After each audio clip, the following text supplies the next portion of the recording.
Today's discourse is for Nigerians, and I want us to pause for a second and ask ourselves one question. As Nigerians, what is really our problem?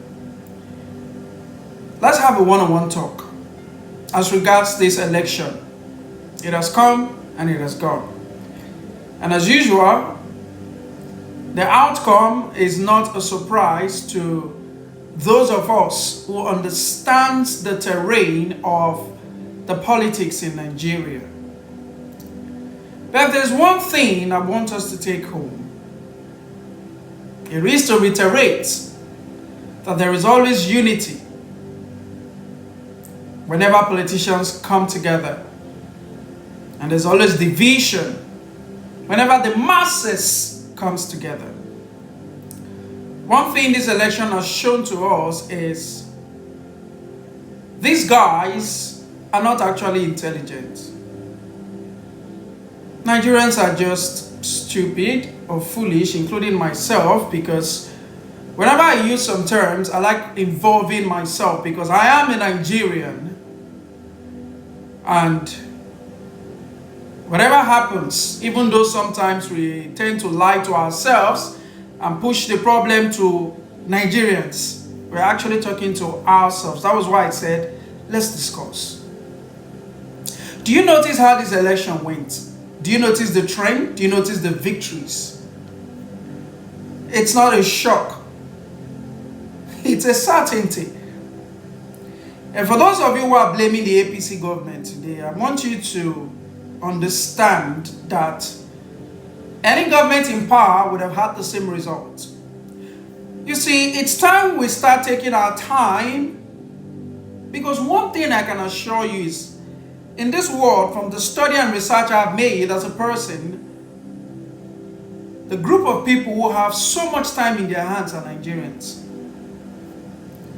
When Nigerians leave Nigeria and go to the Western world, they realize the value of time. But when we get back to Nigeria, we realize the luxury of time. And that's because the politicians have made it a mandate to ensure that Nigerians are not engaged. And that itself is a time bomb waiting to explode. You see, when you are not engaged, you can't be productive. You can't. And the politicians understand this fact. So what do? It's still the same process. It's still the same format. Keep these guys unengaged and engage them with trivialities. One thing I've come to understand is nothing good actually comes easy. But Nigerians want their good to come easy. The high time we start uniting ourselves and removing tribe, the better for us. And let me tell every one of us, no tribe is bigger than the other. The Igbos are not better than the Yorubas. The Yorubas are not better than the Northerners. Nobody is better than anybody. Because I always see this argument. Oh, Igbos are the best. Oh, wherever we go, we find a way to dominate. Everybody is the best. Every tribe is the best. Look at the recent competition in English language. Who came top? The Northerner. We are all gifted.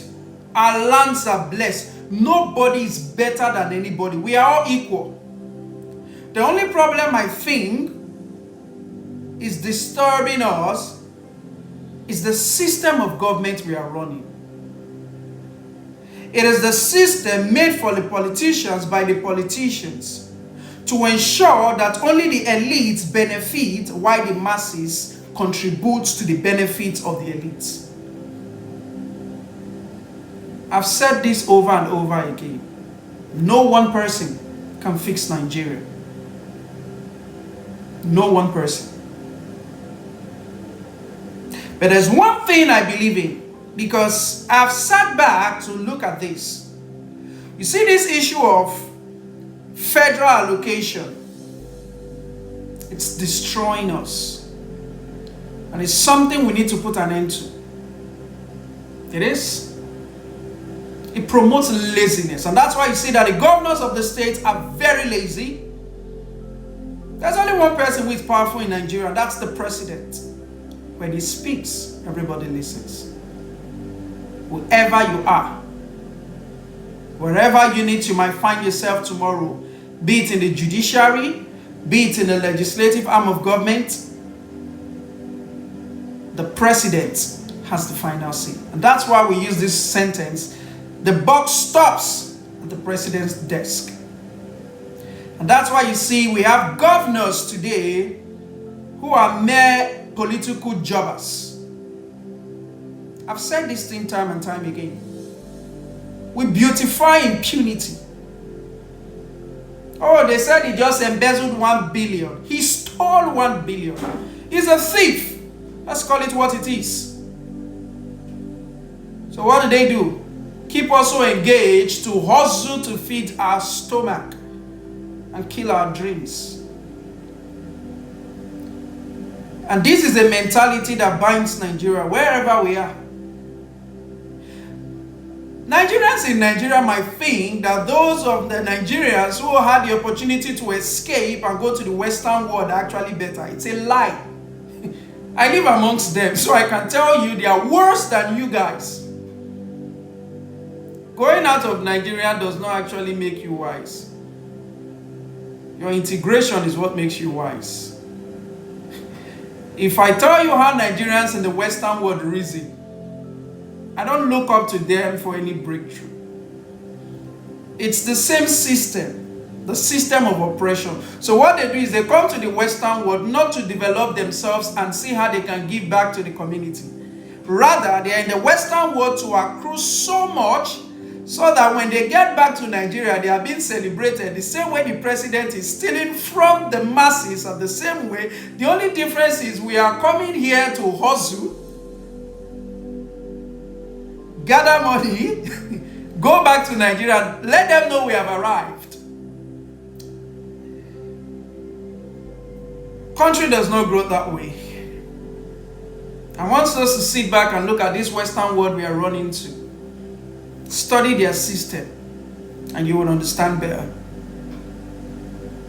So the election has come and it has gone. And just like I would always predict, you see, Nigerian, you don't have to be smart, you don't have to be intelligent. All you need is brain that functions to know that both INEC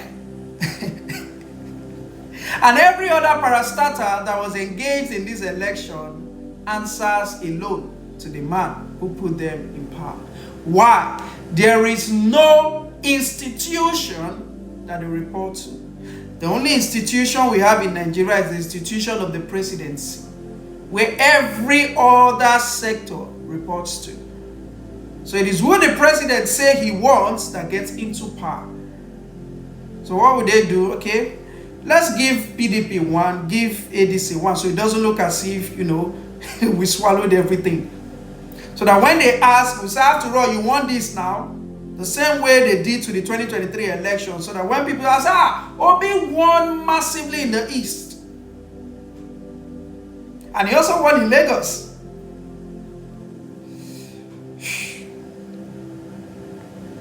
I only preach unity. We need to come together. This system of government will never benefit anybody. It will only benefit the elites. It's time for us to divide, grow at your pace, and contribute a fraction to the national purse. That way, I bet you 80% of the problem will be solved. I'll keep preaching this until it sinks into our skull, our brain, our mind, and our soul. Until we meet again next time, thank you.